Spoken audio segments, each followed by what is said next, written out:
Hey, it's Rachel Cooke, your modern mentor. I'm the founder of Lead Above Noise. We help leaders and organizations crack their activation codes, find those simple tweaks to enhance both their performance and their employee engagement. I read an article earlier this week about the CEO of a company that recently celebrated some pretty record-breaking success. And as the teams were celebrating, they found suddenly in their inboxes an all-employee memo announcing 800 layoffs. This memo was extremely well written. It was professional, and clearly it was overseen by various communication leaders. And also, it came entirely out of the blue and was so profoundly tone-deaf, the CEO will likely be wading through a publicity nightmare that will cost him months and millions to resolve. Specifically, excerpts from this note included some phrases like, "I am confident this is the right decision for our future," and "These adjustments will help enable us to build our momentum," and "We have so much to be excited about." Notice nothing in there is profane or overtly offensive. What makes it offensive isn't what was said, but really what wasn't considered, like humanity.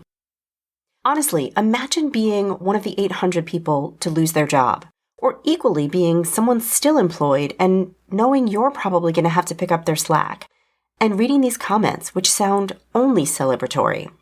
The CEO missed some huge opportunities here to show some real compassion and empathy, to say things like, "Here are some of the ways we'll be supporting those who are exiting as they seek their next opportunities. And for those remaining with us, you may feel sad about seeing colleagues go or anxious about the workload you're afraid you'll be taking on. Here are some of the ways in which we'll be supporting you."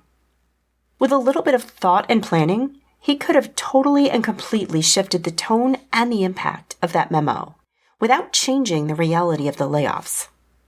In any role, in any industry, communication is key. And as a whole, I see us, like the royal us, letting too many opportunities for good communication pass us by. And I'd like us to stop duplicating these. Let me know if any resonate for you. The first is the opportunity to empathize. This one may be the biggest, and it is precisely what this CEO just showcased for us. So thank you, CEO.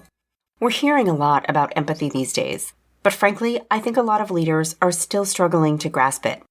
They're conflating empathy with sympathy, with an excess of softness or even disingenuous kindness.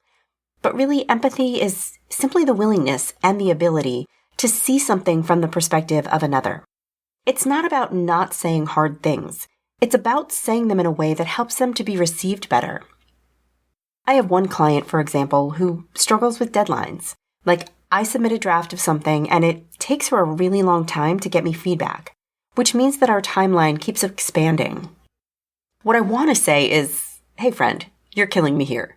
Please get me the feedback faster so we can lock this up."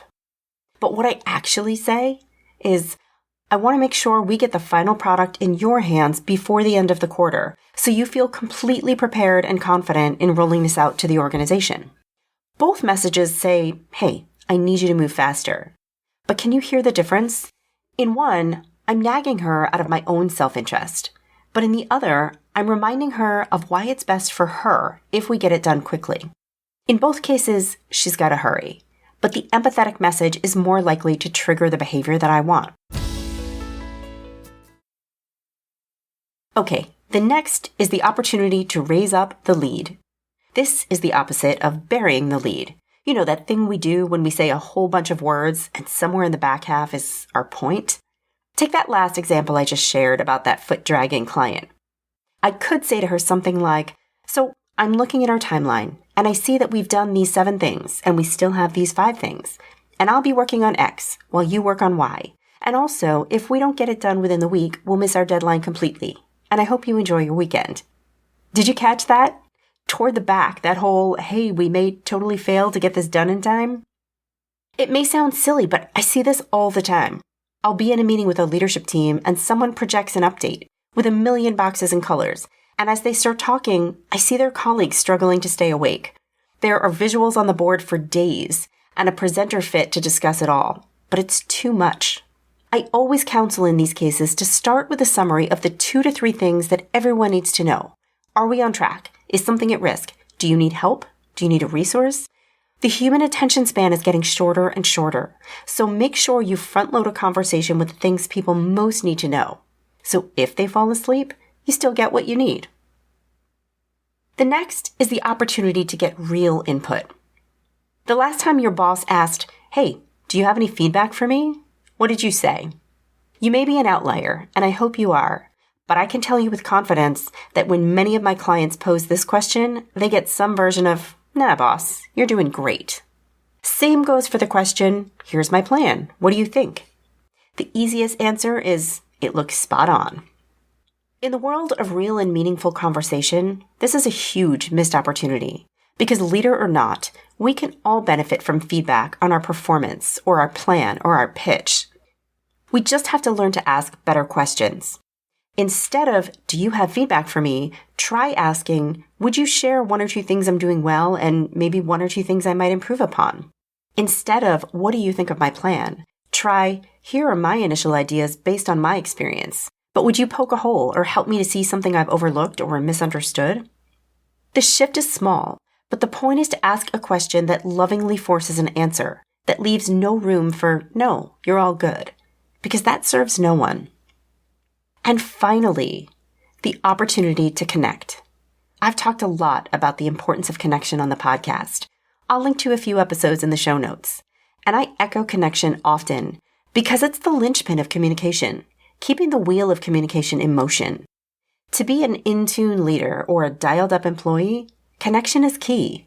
So this is a gentle public service announcement reminding you to be willing to step off agenda, to drive toward an outcome, but also know it's okay to invest a few minutes in just chatting, in catching up, finding something you and others in the room have in common.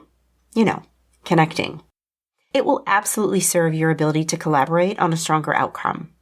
So good luck with your communication endeavors this week. Let me know how it goes. Join me next week for another great episode. Until then, visit my website at leadabovenoise.com if your organization is looking to crack its activation code, dialing up performance and employee engagement. You can find Modern Mentor on Apple Podcasts, Spotify, or wherever you listen to podcasts. Find and follow me on LinkedIn. Thanks so much for listening and have a successful week. Modern Mentor is a quick and dirty tips podcast. It's audio engineered by Dan Fauerbend. Our director of podcasts is Brandon Getchis. Our podcast and advertising operations specialist is Morgan Christensen. Our digital operations specialist is Holly Hutchings. Our marketing and publicity assistant is Davina Tomlin, and Cameron Lacey is our marketing contractor.